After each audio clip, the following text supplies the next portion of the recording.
Big Henny sipping beach.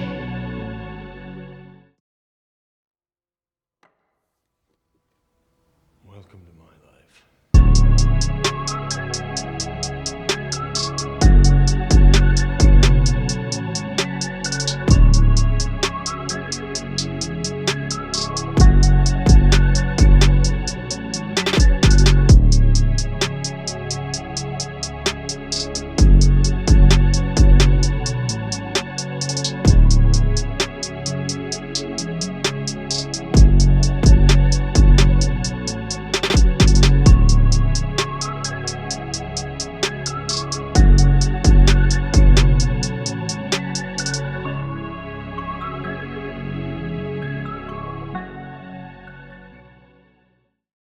Hello everybody, I'm back. Movies to games.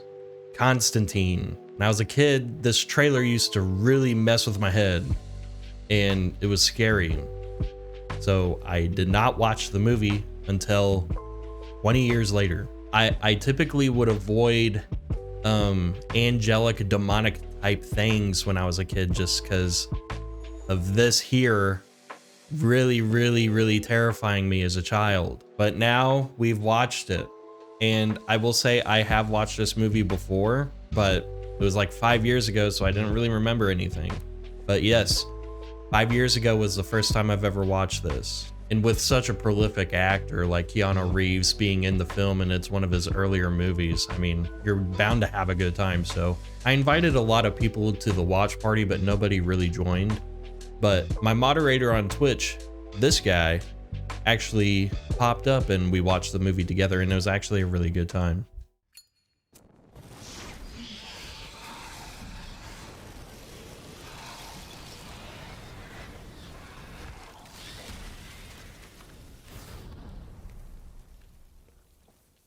So from what I'm understanding here, he's the fucking man. Yeah. I mean, this is damn. This is pre-Transformers too. Look at damn Shia LaBeouf. I know, right? He don't even look like he started to grow facial hair yet. Right. I mean, he just got off the set of Even Stevens to get in this bitch. Oh! Damn! Oh, he's dead.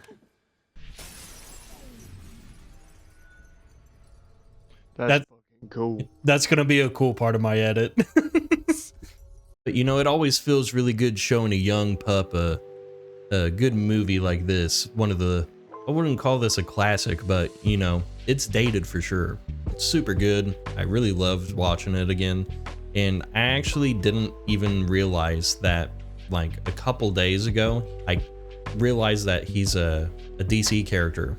I did not know he was a DC character. I thought Constantine was just some exorcist guy who could just really just deliver some pain, you know? But, you know, the more you know. Speedy summary of the movie real quick if you haven't watched the movie before. Constantine came out in 2005, directed by Francis Lawrence, same guy who later did the I Am Legend movies. Keanu plays John Constantine, a guy who literally sees angels and demons walking among people. He's not a priest or a prophet. He's just this bitter exorcist who's trying to earn his way back into heaven after a suicide attempt. He teams up with a detective named Angela who's trying to solve her sister's death. And it turns out there's a whole plot involving Lucifer's son, Mammon, trying to break into our world using the Spear of Destiny. It's dark, it's gritty, it's got this Smoke LA noir vibe with angels and demons. By the end, Constantine literally sacrifices himself to stop the apocalypse, earns redemption, and Lucifer himself shows up to undo it just to be petty. And then pretty much the movie ends. He stops smoking cigarettes, starts chewing nicotine gum. It's subtle, and that's kind of it. Boom. Movie's finished. Now, the game actually came out the same exact year as the movie did, and it translates pretty well. We doing a mirror scene?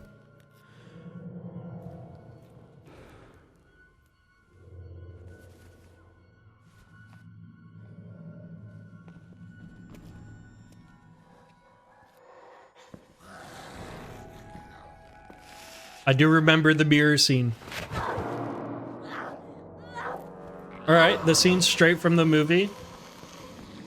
This is cool. Well, not straight from the movie, but it's beat for beat animated to the movie.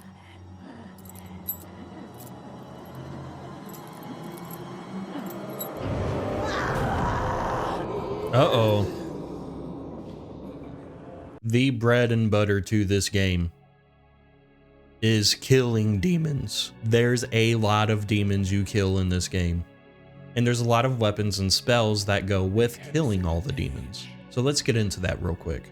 Here are all the primary ranged weapons you use when you're killing all these demons. You got the twin pistols, named the Witch's Curse. Constantine's starter pistols, fast fire, low damage, pretty handy.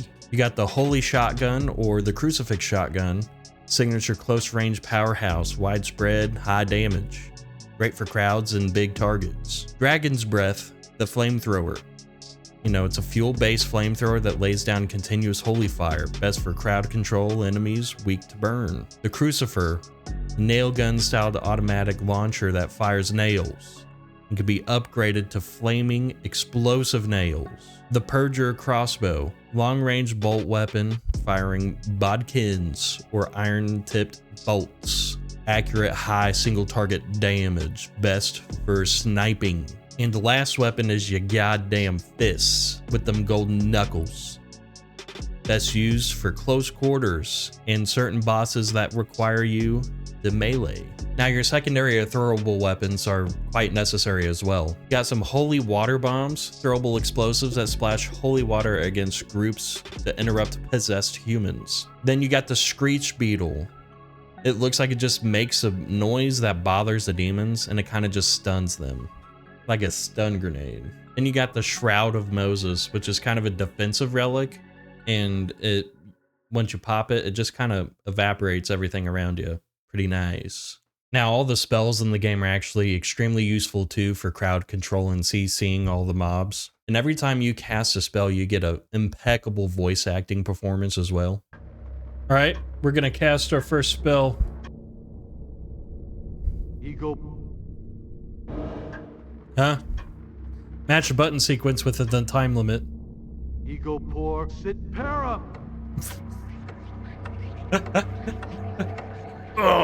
But let's go into the couple of spells that I've actually unlocked myself. I don't think I got them all, but we'll go through the ones that I did get. Obviously, your first spell is Gateway, which is just every time you see a puddle of water on the ground, you can stand on top of the water and you can portal your way into hell. Your True Sight isn't an incantation, it's just an ability you have in the game, but it gives you the option to see invisible demons, hidden doors, and puzzle items. Stormcrow is a spell that calls down lightning on all of your enemies. Kaya, please just fucking go. Just stop. To kill a specific demon that possesses a human, you'll need to destroy the human in front of you that's being possessed, and the demon will pop out once you kill him.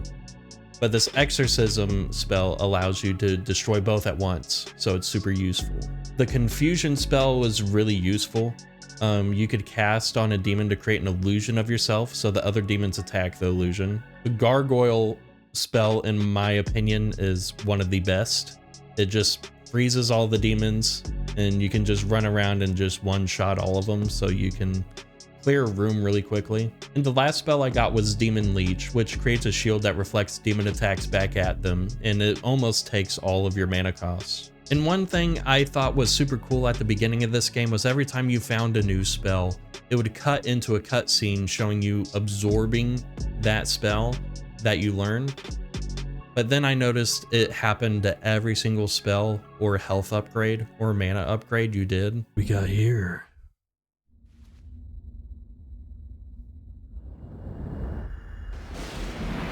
Oh!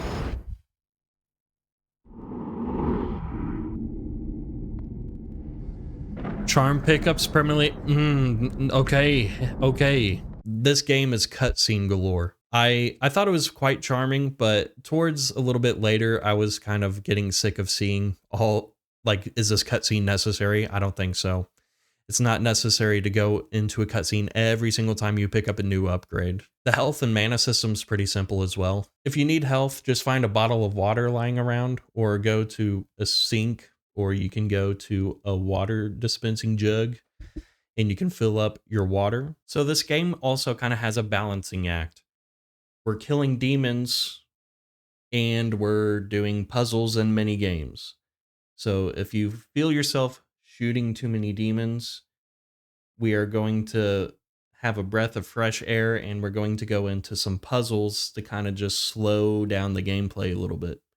But what I will say are these puzzles are actually pretty fun, and they didn't really bother me at all, and they weren't too overly challenging either. So the first basic overall puzzle that this game has, no matter what, is the environmental switch. A lot of times an obstacle will just be in your way, and you must transition and port your way into hell. As you're going through hell, you'll be transitioning into different areas that the real world would not let you go towards, and then you can port out of hell, and then you're back at a different spot to where you can continue in the real world. There's one specific puzzle that I'd like to call the Zelda effect, where the answer is right in front of your face, but you don't see it for like an hour. It's this pentagram puzzle, and you have to move these candles over sigils, and it creates a line of path for you to fill the whole pentagram. And the purpose of this puzzle is literally just put all 5 candles on top of the sigils to fill all the gaps. And just that concept alone, it took me so long to actually figure out, but eventually I think this probably took 25 minutes for me to do.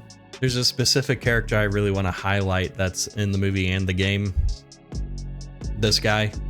Let's look at how he dies in both ways. This is him dying in the movie.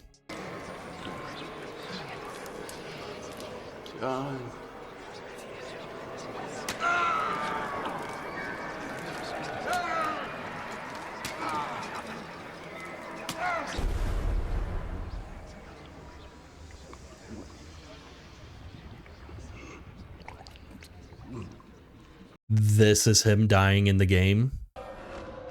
John. Uh-oh. John, we're coming. Hennessy. No!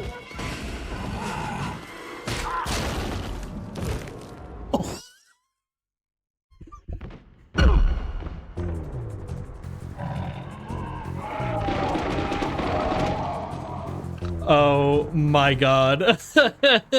When I was first playing the game and I saw him die this way, I immediately took a step back. I forgot about the movie. I haven't watched a movie in 5 years, and then I just watched this. And I was like, that can't be right. Like, that's this is totally a different direction. A very anticlimactic way of having this character Hennessy just pass away. But I was not mad. It was goofy as hell, dude. And as you're playing through the game, it's not like every single sequence is going to be beat for beat, which honestly, it does a very fair job for the most part. There's just a couple things here and there.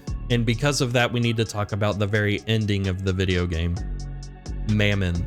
In the story, Mammon is the devil's son.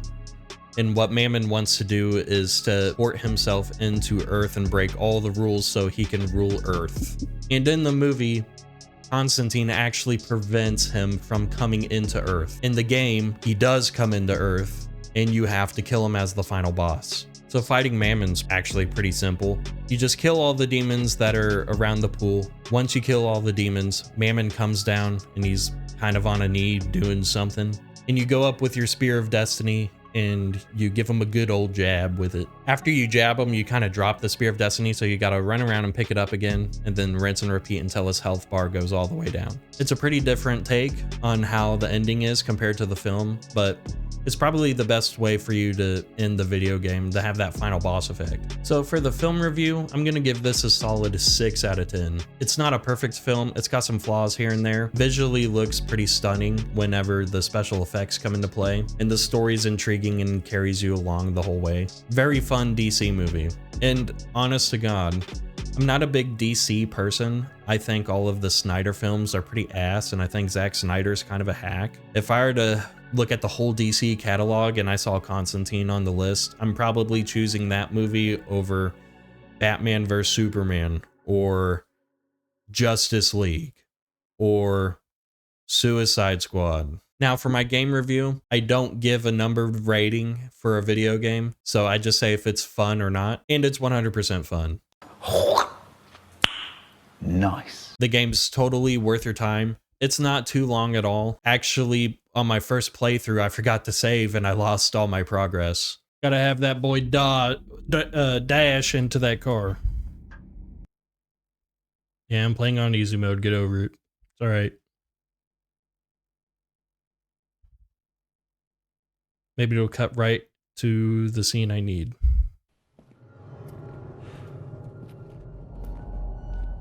Cringe. This is the start of the game.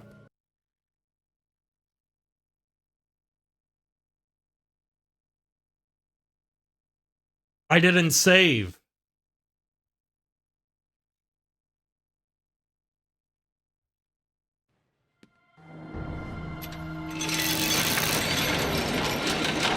There's no shot. 2 streams later, I just fully beat the game. I feel like this game isn't talked about a lot or very well known at all, and I think a lot of people should go into this experience and have fun. And I'd say for a movie that's transferred over into a game, it's one of the most fun ones I've ever played. So real quick, I'm just going to have some of the elements of the game that I had the most fun with and some of my favorite moments. Hold on, man.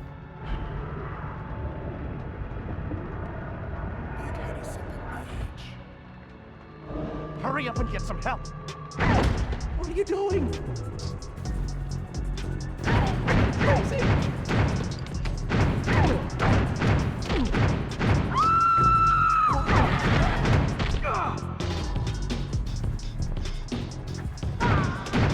I knew it, Doc. Its keys. She wasn't all right.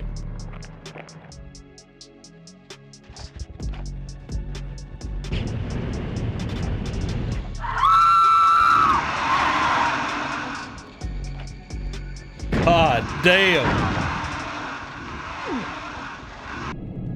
Get some lucky dog. Oh my God.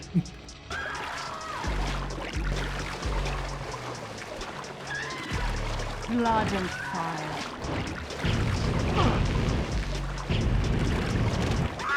Look at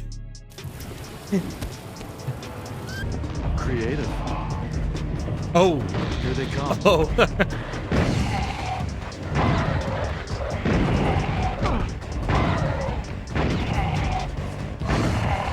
How many are there?